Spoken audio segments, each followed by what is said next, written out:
opportunity to hear you speaking. You probably have read a little bit of Svetlana. We presented her in the program.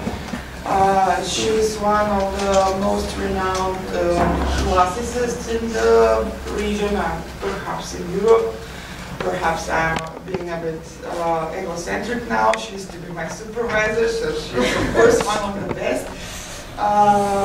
She's also a scholar who has anthropologically and interdisciplinarily studied the Balkans, the idea of Europe. She's an erudite of she's an anthropologist, a philosopher, a linguist. So you never know what she will talk about and what she will deliver, but it's always something that will shock you. It's always something original. Her lectures are always an invention. When she speaks, it's always something completely new she comes up with for that lecture. And she's also a wonderful writer. Most of the works I've read by Svetlana are in Serbo-Croatian, actually. One of the most famous books here in the region by Svetlana are the female icons of the 20th century. That's one of the most popular, but the books, the scholarly studies on, especially on Greek antiquity, are something else, and it will take a while if I try to present all of them. So I'll just leave Svetlana talk, and you will. So, good morning, everybody. I did not melt totally during Katerina's presentation of my work and my personality. And due to my present health situation, I was not able to deliver 3 lectures, but on one. And I tried to make it kind of comprehensive and condensed, so you can see what are my ideas on realism and how I wanted to present it as a whole. So this section, this lecture, is about first realism, first European realism, and that of course is the Greek or Athenian ancient drama. All of the sources are scarce, and the choice of preserved texts is suspiciously arbitrary. We know that some philologists have preserved some texts. We do not enter their criteria. They might have been very conservative, they might have been limited, they might have been extremely personal, we don't know. But what is preserved is there, and there's always hope that some papyrus will pop up out of Egyptian desert, and that we will going to have more. Anyway, this is a well-structured corpus, what we have of ancient drama, and it consists of 2 main narrative strands. The political individual, and that is tragedy, and the political collective, and that's comedy. The first one is characterized by everyday reality stories of lives. The latter is reality politics, and it's characterized by fantasy, parody, and invective, all the elements of non-reality, but in fact they serve reality in a very special way. How this is possible and why? Well, I start from the studies of Jean-Pierre Vernant, who is the founder of the French School of Historical Anthropology, a philosopher and a classicist who died several years ago. And he posited that the theater in Athens was one of several and equally important institutions of democracy, one of the spaces of democracy. Institution and space are the same, where all the citizens gathered on certain occasions, regularly during the festivals in Athens.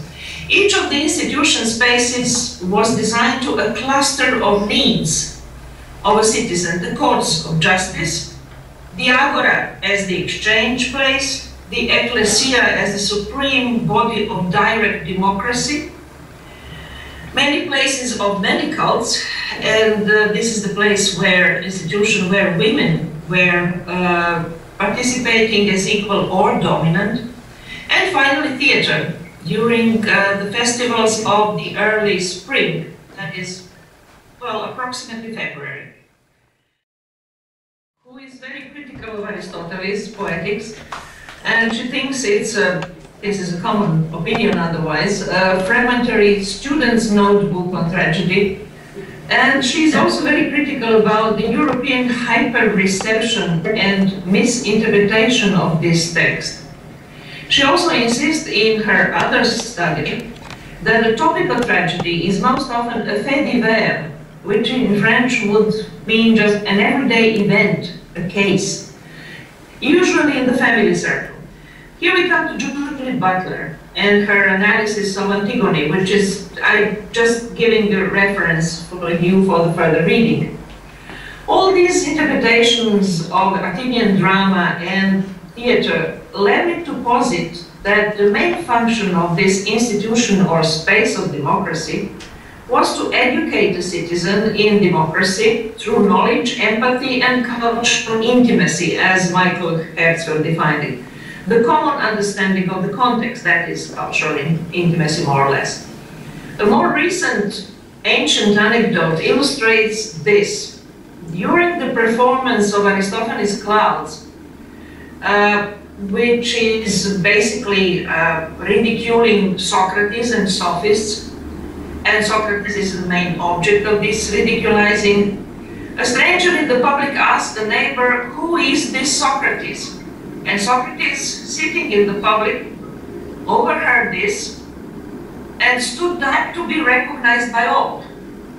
This may have been arranged between Aristophanes and Socrates as an extra mise en scène in the theater, but however, it still gives an idea of what the theater in Athens was. When we have in mind the enormous amount of quotations from other authors, and especially Aristophanes and Euripides are full of references to other authors, so if you watch the tragedies or comedies, you just have to know the other text to recognize, to understand what the author wanted to say. So this quotation, the first similar institution that we think of comes to mind is university. But unfortunately, European universities were not the institutions of democracy ever, and they are not now. So, history of realism in art and literature gives another interesting line of reflection. And this is that much later, beginning with the 17th and 18th century, the European invention of reality starts to include the main social goal of the ancient culture, and that is to change the society. That was the goal of Athenian democracy, to change the society constantly. Well, this kind of awareness is awakened only from 17th, 18th century in Europe. But while changes of Athenian democracy were dialectic in the sense that they were constantly repairing and mainly bettering the democracy, the lack of direct democracy led the European realism to sink into senseless naturalism or into utopian social projects.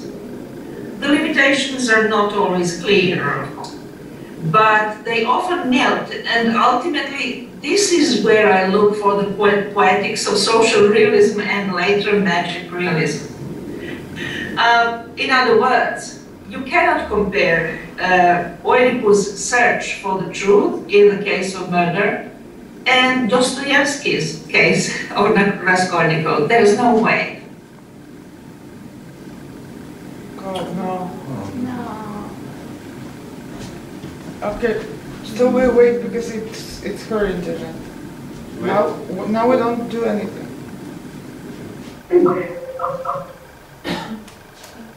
What if we, I don't know, if we try to do it without the camera? What? Without the video? Without the video. Yeah, but maybe we should do it. Yeah.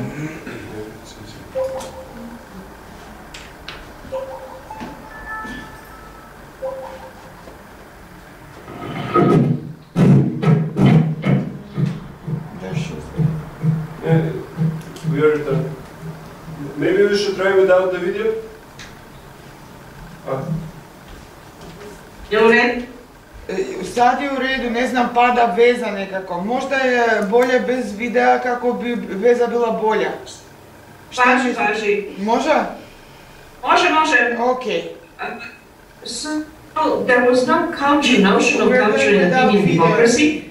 It is the product of the artists striving for independence from courts and churches, often miserably ending in state or national embrace in modern times.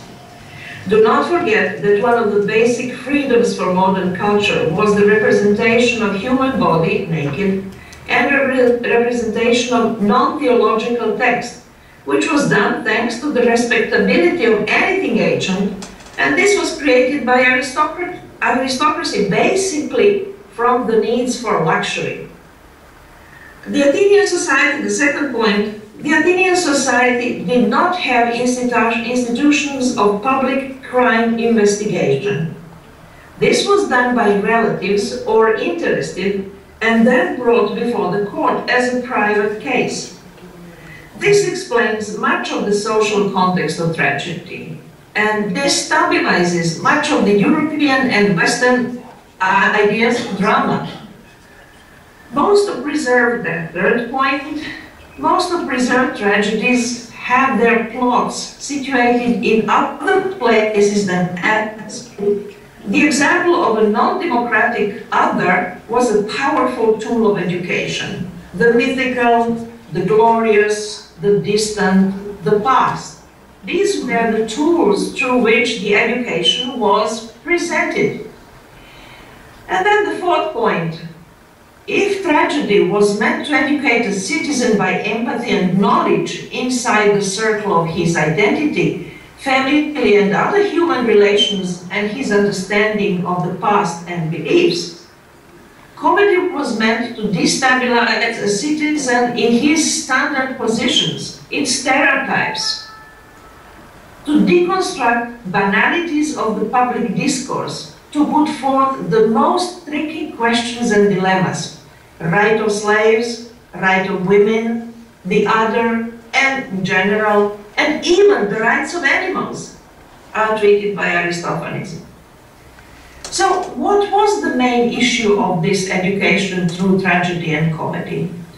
How to, in my view, this is how to control, recognize, and manage hubris in any form. This kind of social behavior was considered the most deadly enemy of democracy and the main cause for stasis, the civil war, which was the greatest of Athenian fears. And the author Nicole Laurent has done a lot of research on stasis.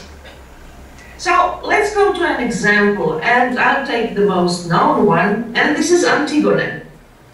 As you know, Antigone, as you read Antigone, in fact, you become aware of the amount of triviality and gore which was used by Sophocles in describing another social situation, a tyranny, which was not familiar to Athenians. They despise it.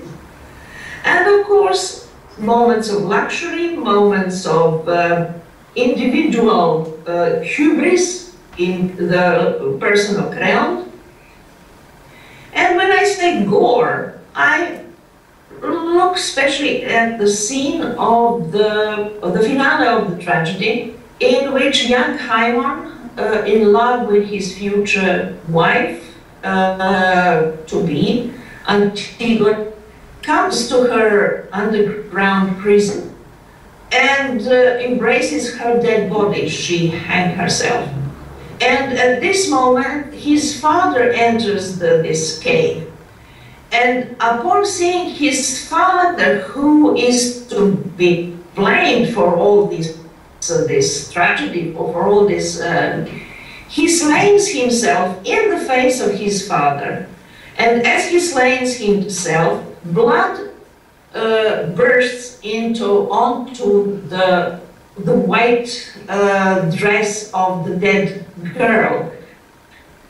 And this is symbolic, because this is the presentation of the non-succeeded loss of virginity, not the natural, the provided loss of virginity, but a kind of gorish loss of virginity, which leads to stasis, which leads to unrest, which leads to civil instability. So this gore, described by Sophocles in very direct terms, the images are quite clear, gives us the idea of why was it so important to present this. And the usual European, since Kant and Hegel, the usual European interpretation of Antigone is that she defends the non-written ancient right of women and families to bury their members of the family, and the uprising against the modern tyrannic state. And this was the reason why Antigone was so popular in socialist cultures. There are dozens of Antigone all over the place in Yugoslavia, in Czechoslovakia, in Poland, and so on and so on. She was the figure, the configuration that could express some of the revolt against the totalitarian regime. But the interpretation, in my view, is completely different. Crown, the person who represents hybris in Antigone, is suffering from the lack of communication. He cannot communicate. And the long introductory scene in which a comical guard tells news, bad news to the new tyrant and negotiates in a way to escape any punition, we see that Crown is not able to communicate. He has problem to communicate with the guard, with the choir, with everybody, in fact. Why is this lack of communication, this incapacity of communication? Well, that comes from his desire to eradicate a personal frustration that he was not in the closest circle of power. And this vertigo of power is clouding his mind and his reasoning, and he's becoming more and more irrational. What does Antigone do? Well, she does not defend ancient rights. But in fact, she proposes a new law based on women practices around burying rituals, grave rituals. And these are ancient, okay, because this is a niche organized by patriarchy in most of the culture we know, and this is everything concerning death, dealing with dead bodies, is kind of delegated to women. So she, in fact, is proposing a new law which relates to the newest event, and that is the war between her two brothers, two groups, one attacking the Thebes, the other defending.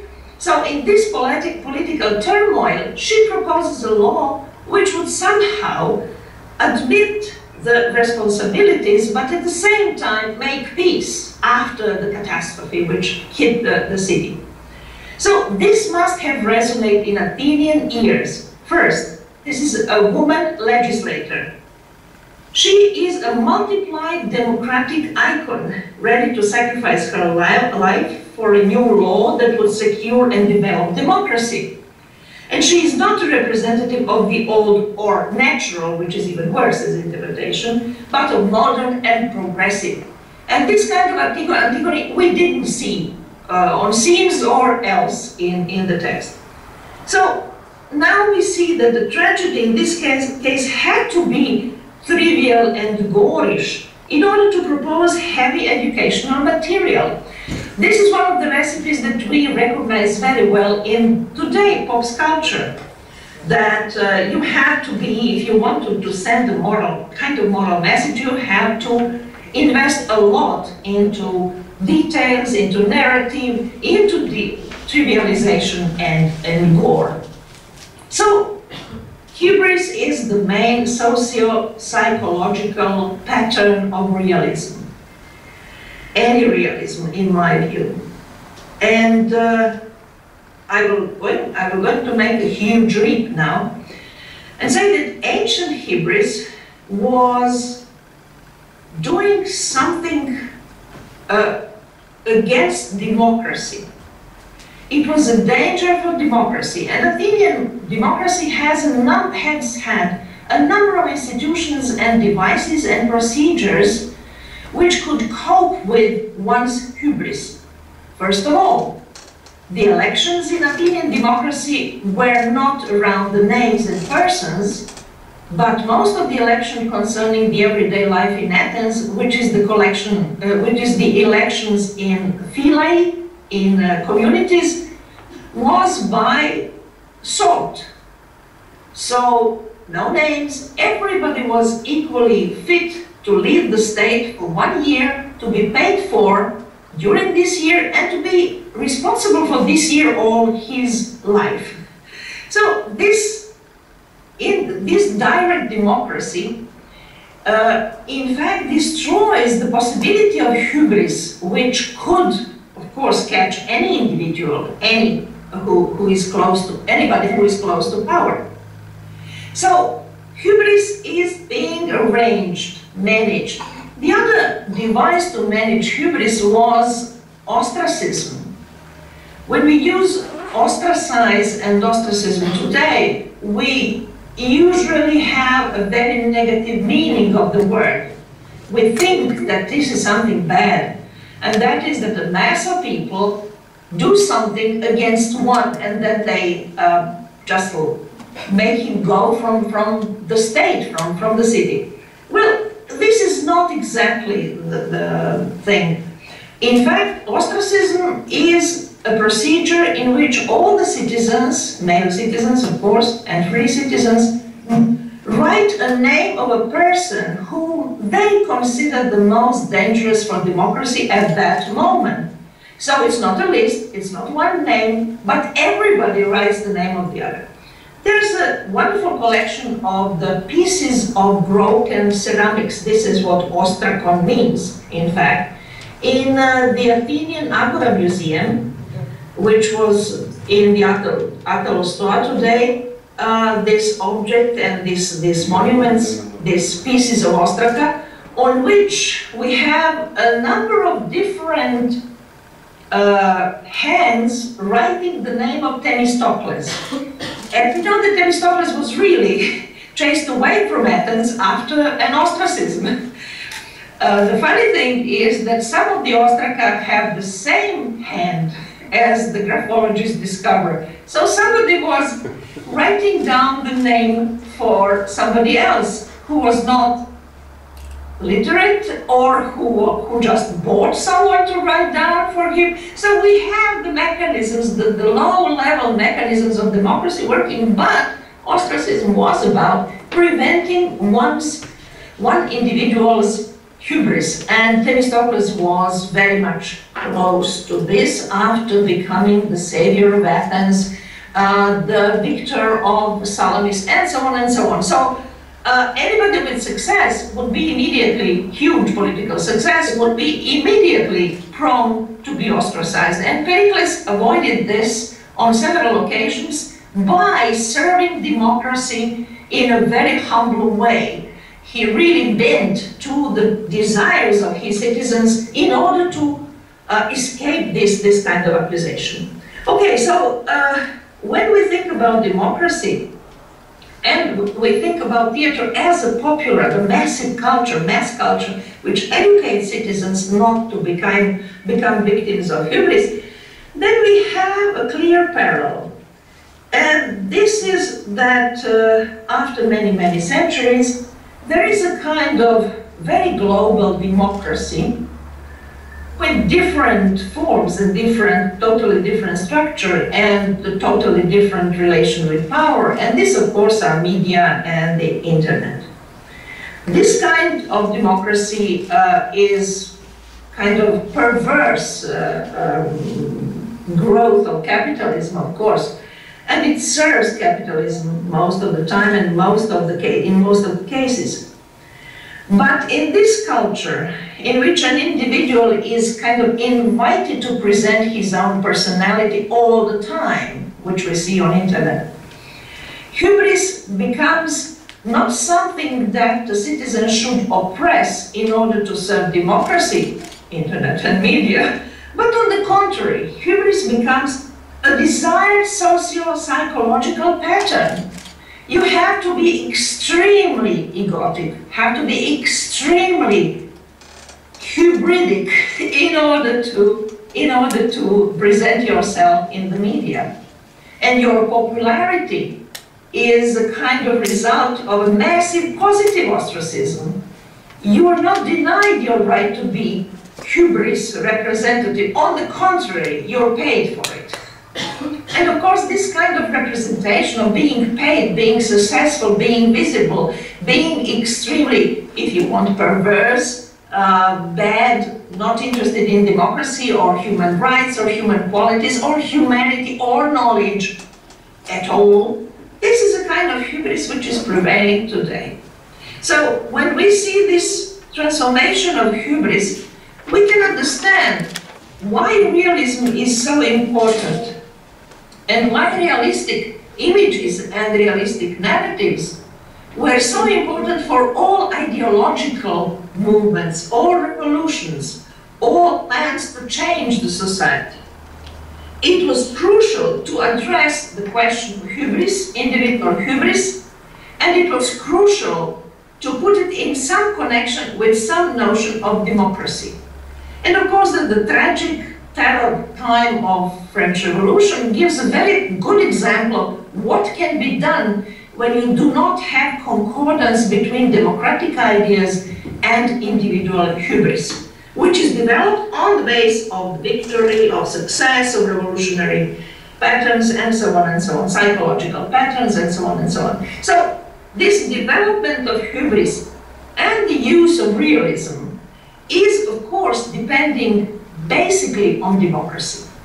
Since today we do not have a clear notion of democracy, we have a very serious problem, because we cannot connect, we cannot discern, we cannot deconstruct this terrible, tasteless, prevailing hubris, because there's no democratic base on which we can criticize, deconstruct, and say, well, in a very simple pedagogical, didactic way, this is bad, don't do it.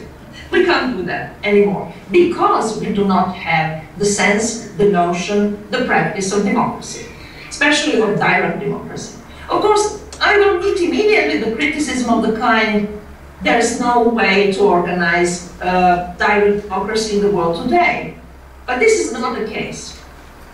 And historically, the niches, the bubbles, if you want, of the direct democracy were always connected to certain cells, certain situations in which knowledge was important.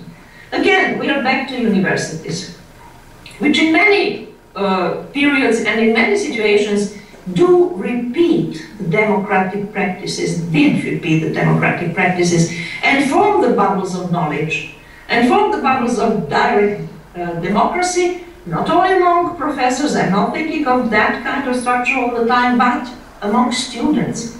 And we have medieval moments in which students organize such bubbles, and we have other situations, and especially, of course, the 1968, in which students have reorganized universities, at least for a short time, many universities in the States and in Europe, in order to form this kind of bubbles of knowledge and democracy together, direct democracy together.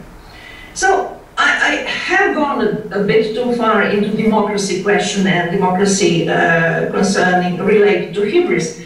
But I think that these elucubrations of hubris and democracy have led very much to the landscape of realism and especially of European realism. Realism, in fact, cannot exist if it doesn't possess, if it doesn't display, if it doesn't include into its poetics a certain amount of criticism. And the criticism is, I would say, the last memory of direct democracy. The last bit of memory. So this last bit of memory leads us somehow to the problem that today and before today, the modern period, after antiquity, after Athenian democracy, has a serious problem of presenting the real world. I will not go into the debates that intellectuals in Middle Ages started about the representation of the world and about the reality of reality and about what reality is. This is exactly a philosophical area in which realism, literary and artistic realism, has no place and has no base to debate. But I will limit myself to culture, which did not exist in Athenian democracy, and I will try to, I would have tried in my lectures, to prove how this line of connection, disconnection, rereading hubris, human hubris in history led to different forms of reality and different forms of realism in art, visual and literary. And of course we have a very special situation in which social realism in fact does possess several elements of democratic culture in a way that it is meant to educate people and the large masses.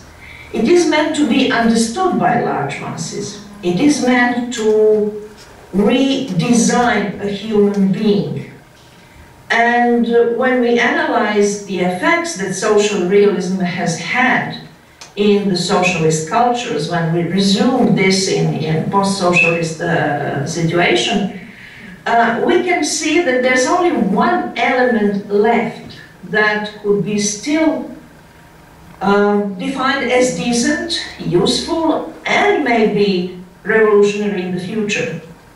And that is that all this structure of educating people, giving ideas about how to avoid hubris in human behavior in the human community is one, and this one is literacy. Socialist ideology and communist ideology, to be more precise, demanded the citizens to be literate in order to read and to understand basic text. Whichever version of these texts is in game, was in game. Fractions of Marx and certainly Engels, fractions of Lenin's text, and so on and so on. Falsified, sometimes rudely shortened, and so on and so on. But they do present, they definitely present a basic demand, and this is the literacy. A communist citizen, a socialist citizen, is defined by the fact he can read the prescribed text, not only one, not only Bible, as in other cultures, and other periods. So he has to read. Compare this to the situation today, in which a citizen in post-socialist countries and in most of Europe is defined by blood and soil, completely undefinable concepts, which cannot be linked to any humanist traditions and any scientific result whatsoever. But certainly, this definition of a citizen does not demand a citizen to be literate. And this is the only thing that has remained from, let's say, social realist tradition and the whole tradition of educating a citizen for democracy in democracy. There's no democracy, there was no democracy, there was no education for democracy, but there was this element of literacy which could... Sorry, do you hear me? Yeah. Okay, so there was this element which could mean that the citizen has a quality, at least a skill, that could lead him to explore democracy which is not prescribed. So we are left with one single, let's say, one single achievement of the communist socialist periods and systems, which is not to be avoided. On the contrary, it is to be embraced and reinstalled as a basic demand. So when we have today a situation in which hubris is the main element of the very democratic, but in a different way, culture of today, I will just illustrate this situation with a cartoon that I recently saw. And this cartoon is about a bookshop in which a lady seller says to someone who's buying the book by Kim Kardashian, The book is called Selfish, and it's a collection of her selfies. So the lady says to a buyer, whenever you buy a Kim Kardashian book, a real book dies. This is exactly what happens in the culture today. We should develop a number of procedures, a number of, if you want, yes, popular text, popular narratives, popular presentations, popular theater, which should point into such horrible aspects of our today democratic internet media culture. We should really act into this and try to, there's a lot of this, I'm completely aware. It's not a blank area, on the contrary. There's a lot of sites which are parodic, subversive, which are ready to ridicule everything, which do destroy the acquired stereotypes, which attack banalities, which deconstruct trivial thought, and so on and so on. But this, unfortunately, we see that there's no much effect. Why there is no much effect? Well, basically, I would go for a solution that there's no much effect because there's no inner democracy. There's no plan for a revolution. There's no a general plan of embettering the society with legal propositions like Antigone, and nobody is ready to sacrifice him or herself for this. Maybe the situation will change. Maybe we'll see different times in which people would be able to organize, to propose democratic legislation, to fight for it, and to be able to represent both individual stories, which are trivial and gorish, but educational, and comedies which would totally deconstruct politics. This kind of dual culture, which we see in ancient Athens, drama, could be used as model for today behavior and revolutionary culture.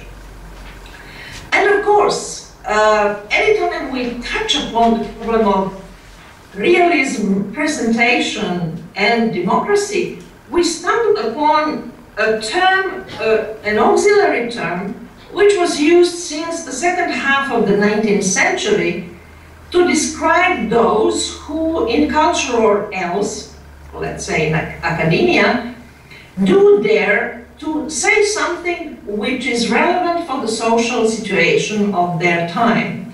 And this was called engagement. So engaged literature and engaged art was the breeding ground for social realism and later for other movements. Of course, it was also the breeding ground as the graveyard, as the breeding ground for avant-garde movements which would deny the reality as such. But it was extremely important to have artists which care about the society in which they live. Caring, being interested, being curious, being open to the society in which you live is both privilege of realistic artists and the avant-garde artists who deny reality, as we say. So this situation of engaged art and engaged art as a kind of law which was superposed by socialist regime is something that we should again deconstruct, because we are in a situation in which these terms are completely blurred. I will give an example which I will relate to the problem of Kim Kardashian's book. And that is that I avoid to quote, even if I sometimes am interested by some aspects, to quote Slavoj Žižek, because I consider him to be a jet-set philosopher, and I think it's an ethical gesture not to quote him, because once Žižek is quoted, a bit of philosophy dies. But recently, there was something that really convinced me that this is not enough. This passive negligence of the name of jet-set persons is not enough. Namely, there's a video of Slavoj Žižek, unfortunately it's in Slovenian, about 10 minutes of his evaluation of the novel his newest spouse has published. And it's a love novel. And let's escape everything else, but he says something like this. She doesn't care about society, she doesn't describe anything of the society in which we live, and that is precarious workers, unemployment, misery, social injustice, and so on and so on. But, he says, by doing this, she focuses even more to these problems because they're absent from her text. So finally, through this crazy paradox, we have a situation in which even not being engaged at all is being interpreted as a kind of engagement, and a good one, and a fair one, and let's say left one, whatever, revolutionary one. So, my friends, do not see what is going on, do not mention what is going on, and this is the best, the highest kind of engagement that you can produce, that you can act in. So, finally, after that, after this kind of, if you want, the complete reversal of anything that we know from the popular culture and from the traditional engagement and from the traditional realism, because the novel by itself is a realistic love novel. So we do have a problem in defining anything if, literally speaking, somebody has pulled the rug below your feet in such a way that you cannot catch any element of security, of some thinking, of some grid of ideas that have remained in the European culture. So basically, I would argue for the situation in which we intellectually embrace reading back, not reading backwards, but reading back ancient text, reading back tragedy, trying to see closely, in close reading, what is happening there, trying not to censorship our thinking about ancient tragedy with introducing or entering a kind of high-level speech and high-level terms. No, enter ancient drama from your internet Facebook site. Recognize the guys and the girls. Recognize the sexuality, which is more or less hidden and sometimes really outspoken. Go into the narrative, go into the characters, go into the trivia, go into the gore, which is very often. Go and think, why was Euripides in need of introducing Deus ex machina? Well, not for religious reason, not for dramatic incapacity, and certainly not for his beliefs in gods.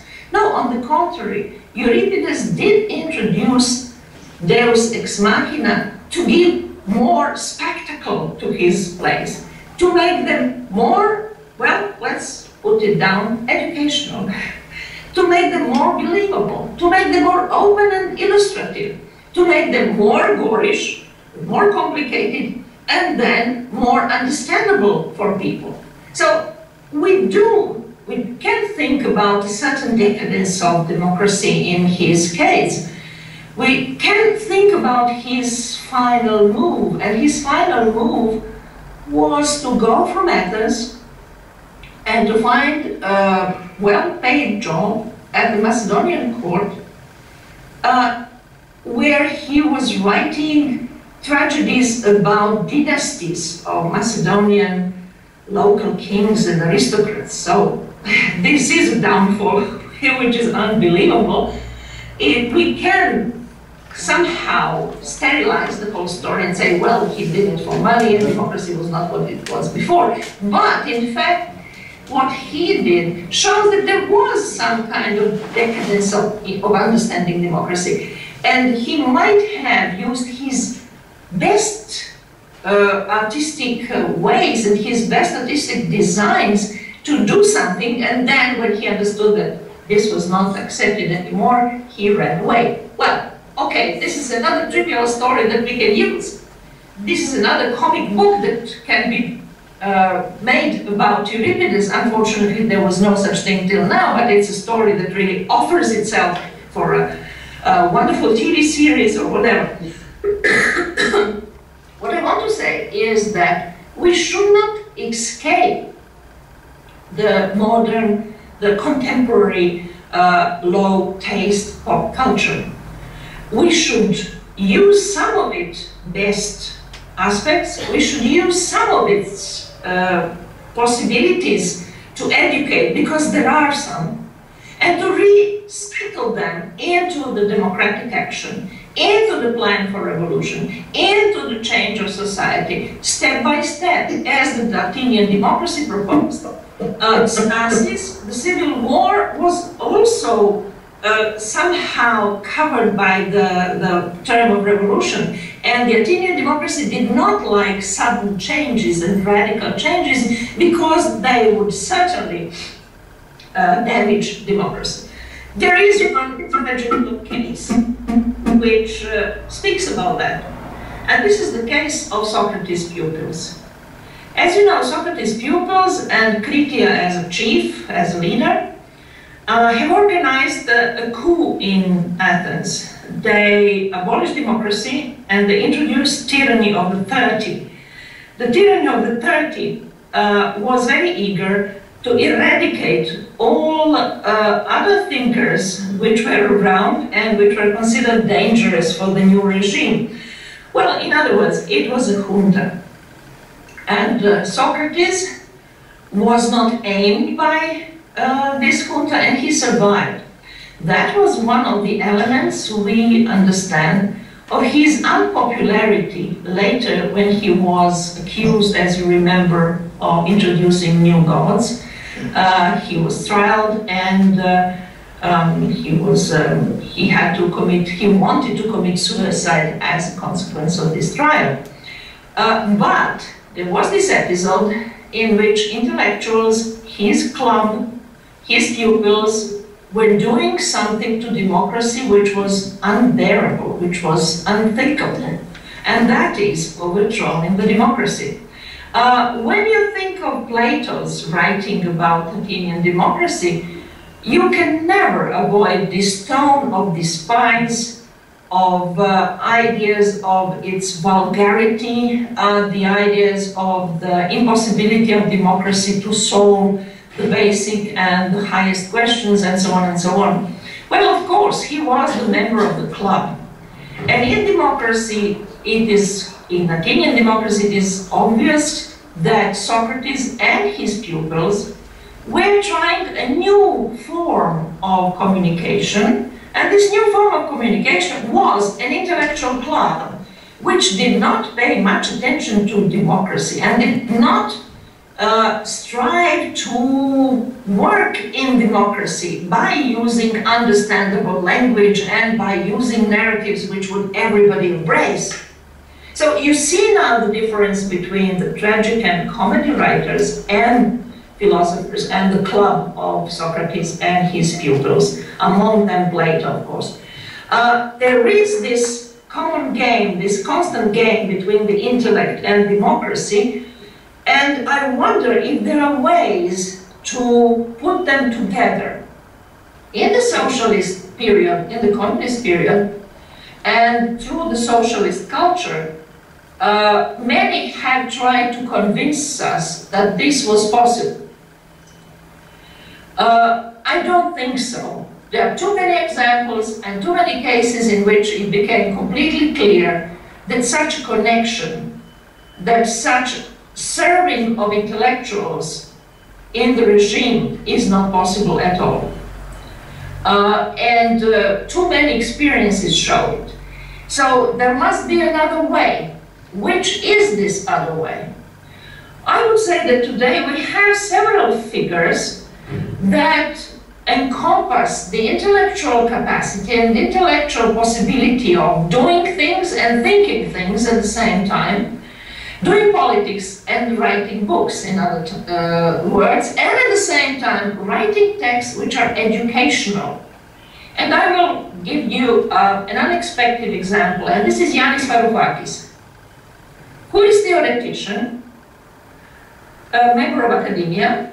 He wrote a book of explanations of modern economy for his daughter, that is for children, and at the same time he is a politician, he is a political person who does not give much for the political presentation and for the codes, starting with the codes of dressing to the codes of discourse.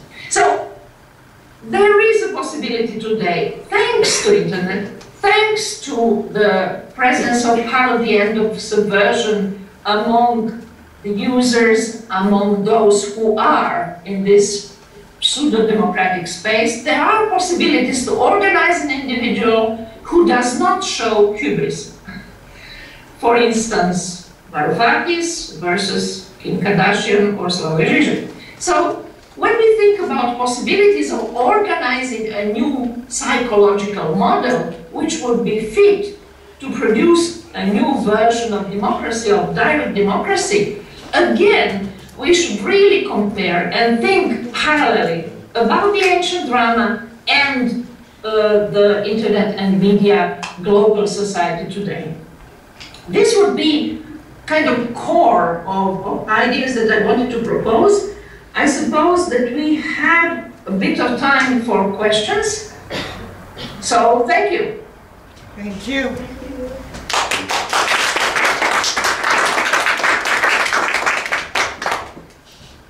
Okay, does anybody have a question, comment?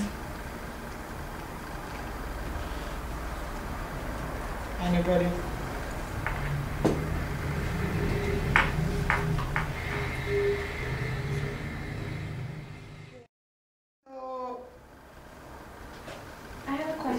A question from you. Okay, so you spoke about the citizen, the contemporary citizen now is defined by blood and soil, and how this is something that it doesn't really make sense, or it can't be something that amounts to anything. And so I was wondering if the other example was through literacy and through, I think it was literacy in Russia? Yeah, if there's another kind of literacy now with the internet, a different kind of literacy, or some way of like combining the contemporary type of literacy, media literacy, with the idea of, you know, this kind of new citizen for a new democracy. Does that make sense? Like a different kind of literacy. I think some parts of the question. Yeah, you should all speak up because we're far from the computer. Yeah. Well, there is something. Of course, I insisted on literacy because this is the most important thing. But literacy today also means being capable, having skills to filtrate information, to choose information. And there's a privilege that we have today thanks to this global informational bubble in which we live, and that is that we recognize rather quickly. There's no much effort in recognizing the quality, the level, the origin, the hidden ideological message, all of this. If you can argue that, for instance, before the Second World War, many people, even highly educated people, did not recognize the message of Nazism and fascism. And some adhere to it from the simple, not only from materialistic ambition, but also from the motive of getting it better or helping it. Today, we do not have such reasons to forgive anybody. There's no way. Today we have a highly demanding literacy which makes us much more responsive to let's say, lie, falsification, manipulation, and propaganda. So there's no excuse at all. It's a different literacy because it's politically more responsible than ever.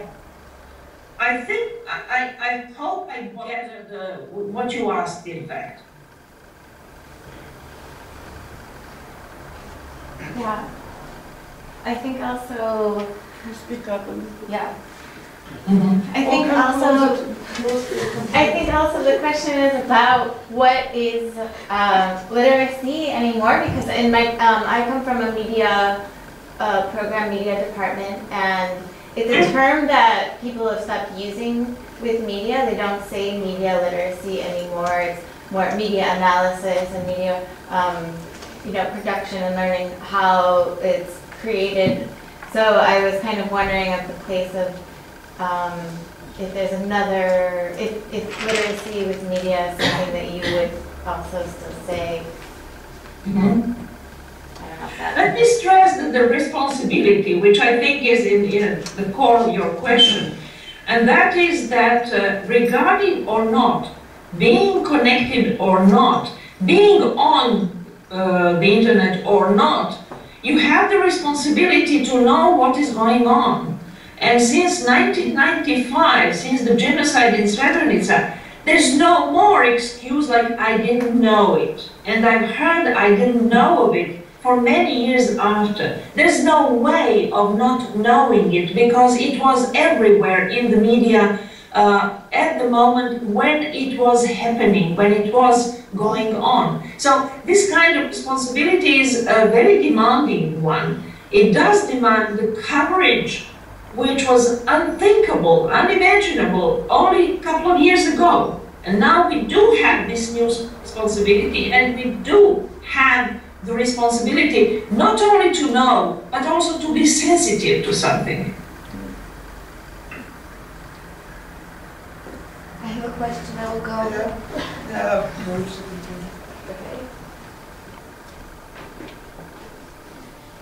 Okay, I'm coming closer to computers. I have a question about comedy. You said that a collective political subject would entail some sort of comedy. And could you elaborate on how could that work politically today in like real action? Do you see a political potential in like collective comedy, and what would that be? Thank you for this question. This is really important. Comedy, ancient comedy is not possible without direct democracy. So it's a part of it, it's an institution of the direct democracy. We cannot revive it. One element which shows that the modern metteurs en scène or theatre people could not simply stomach Aristophanes in this form is that Aristophanes' comedies end in a general party, which includes drinking, sex, and food, and everybody is merry. And this is the end, because this was the end of the political situation which was proposed to Athenian citizens. Many modern interpreters, except for Greece, where I saw Aristophanes' presentations in modern times in a span of at least 40 years, which never had problems in representing this senseless party at the end. But the European and the American producers of theatre often had to replace this last merry situation with something tragical. And in that sense, to kill, if you want the democratic context, at the end, a person would appear at the end of comedy and do something horrible, something sad, something doubtful, something different, which is not merry party. So the modern creators and the modern practitioners and the modern performers do have this kind of problem. Because there's no democracy, because they have to say something about the tragic moment of today in which we basically do not have the reason to laugh. They have to tragicize Aristophanes in order to present him. This is a very interesting phenomenon, and it says a lot about the possibility of comedy. As you know, modern comedy, which is politically totally incorrect and impossible, had its historic cutting-edge moment by the massive killing of Charlie Hebdo members. This is the moment in which reality was smeared by blood forever, and it's the problem of representing reality, which is basically not possible anymore without mentioning victims of the simple fact of laughing and telling the truth by it. So we do have a problem of reconstructing comical feeling. At this moment in France, there's people sign petition in order to stop banning of a very popular TV show, Les Guignols, which was running for almost 30 years, and which is a kind of daily comment on what is going on. And this is exactly what Aristophanes did in many ways. And this is representing the running discourses and the running ideas and the running political events as they are, just changing a bit to caricatural persons, to faces which are funny, and so on and so on. So just adding a bit of distance, and we get it all. Everything, in fact, is deadly funny. So the possibilities of comedy today are enormous. But we have to introduce, if you want, the history of comedy and the history of laughing and the recent history of laughing and the comedy in order to stabilize the comic feeling and to direct it toward democracy, because there's no other link. Comedy cannot exist in tyranny, in totalitarian discourses, in any kind of, if you want, the power of economy. Basically, comedy can hardly exist in capitalism. That's another question to open.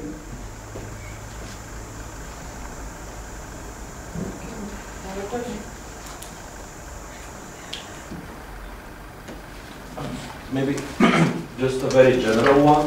Do you hear me well?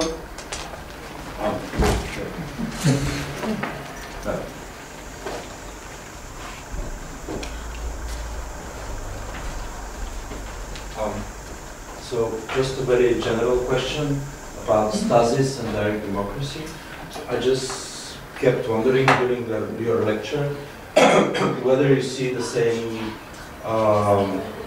say, unproblematic continuity between stasis and direct democracy, on one hand in the Greek context and on the other hand in today's form of direct democracy, because my feeling is that it is stasis as some sort of confrontational politics that is the basis of today's form of direct democracy in the context of anti-capitalist politics. This is my question. Well, you know, the fear of stasis and the stasis problematics, as Nicole Moreau puts it, derive from the fact that stasis presents parties, germs of parties or groups that think similarly or the same. This is something that was really dangerous for democracy. And you see it in one of the earliest Aristophanes comedies, Acarnanians, in which a single citizen opposes the war, which is declared by the common vote in ecclesia, in the parliament, in the direct democracy. So he's the one who opposes publicly, and he thinks he has the right not to conform his opinion with the majority, and he organizes his own peace area, his own backyard, and in his backyard he sells peace to those who want to buy, and there are many, and the peace is represented, of course, that the comedy goes on, and it's crazy as it can be. It represents peace in small bottles, which are sold to those who can pay, and to those who are selected by the owner of peace in bottles. Well, that's one of the visions which directs also the consideration of stasis into the danger of parties. If you have groups who present a certain political program, the conflict is almost inevitable. The parliamentary democracy has produced a number of mechanisms to cool down, to make all kinds of dialogical forms, all kinds of discursive strategies, but basically the relation between groups who have political programs is always conflictual. That was exactly what Athenian democracy, direct democracy, wanted to avoid. And that basically is the situation of stasis. So you have two groups or three groups or several groups which are in conflict because their political plans, their political agendas, their ideas are different. Democracy, the direct democracy Athenian type, is about something else. It is about arranging on a daily basis, dialectically, the life in a community in order to suit better all the participants, all the citizens. That's the idea. So there's no long-term policy. There's no ideology. There are no political groups which immediately create conflict.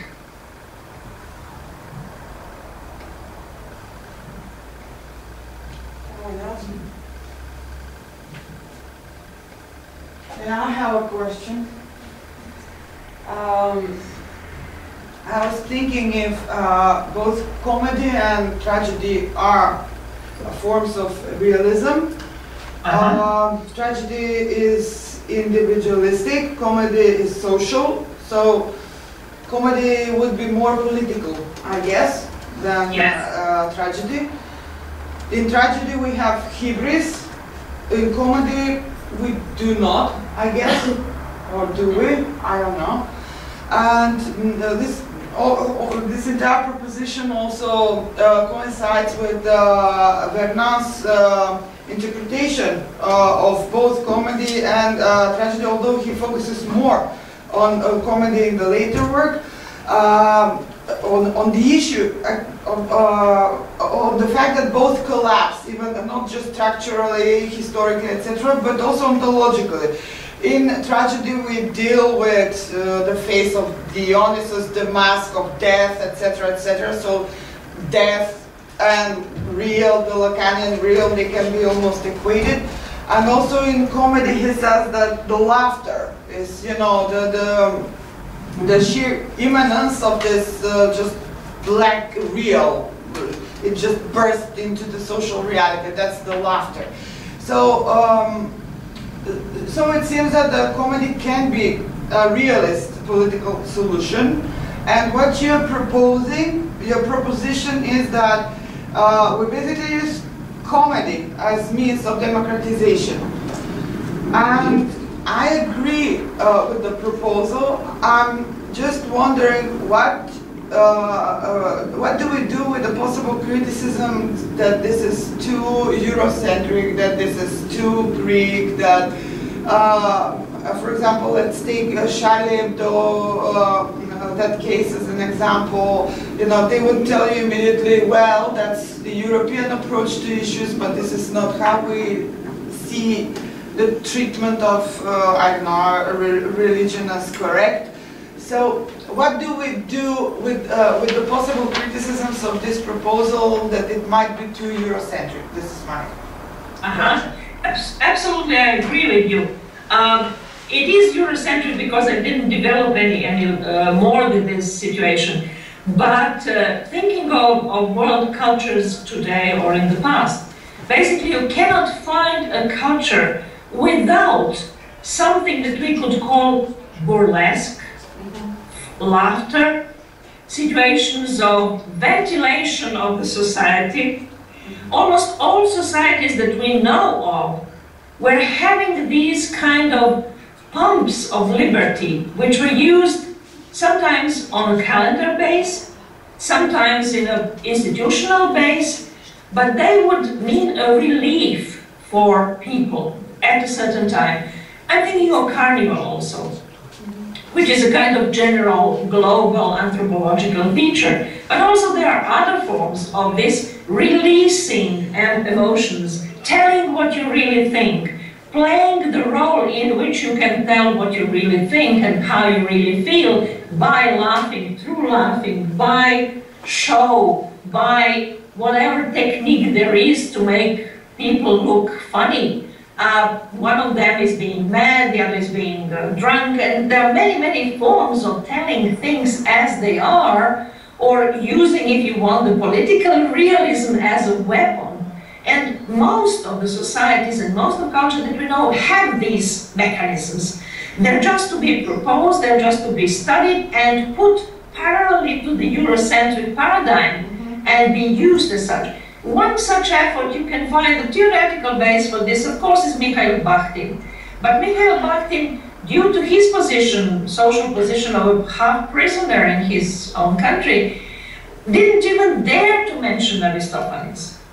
There's no Aristophanes in his theory, which is the best way to understand Aristophanes. So these kinds of censorship, these kinds of deviations can be used exactly to achieve this goal, and that is to make a kind of global presentation, the global panorama of laughing techniques which do their job to preserve, to promote, to waken up democracy in different forms. And I think that one of the areas in which this investigation should be absolutely fruitful is Africa, with many forms of oral presentation, with many forms of narratives, with many forms of telling the story and asking the reaction from the public, which is basically democratic. It's a group in which everybody is equal regarding the story, regarding the narrative, regarding the fact that people are enjoying common joy of telling story and listening to the story. So there are many, many forms in which this carnivalesque, basically carnivalesque ventilation towards democracy is already existing, and we should just put it in the center equal to the European paradigm. Okay, thanks. Some other question?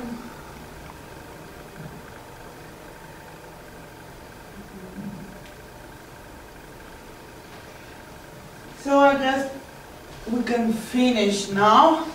We'll take a break here, a coffee break, and then we'll have some presentations. Thank you, Svetlana, for joining us in this virtual way. Next year in flesh, I hope, in the flesh. Okay, thanks again, and talk to you soon, you and I. Okay. Bye, thank you. Bye.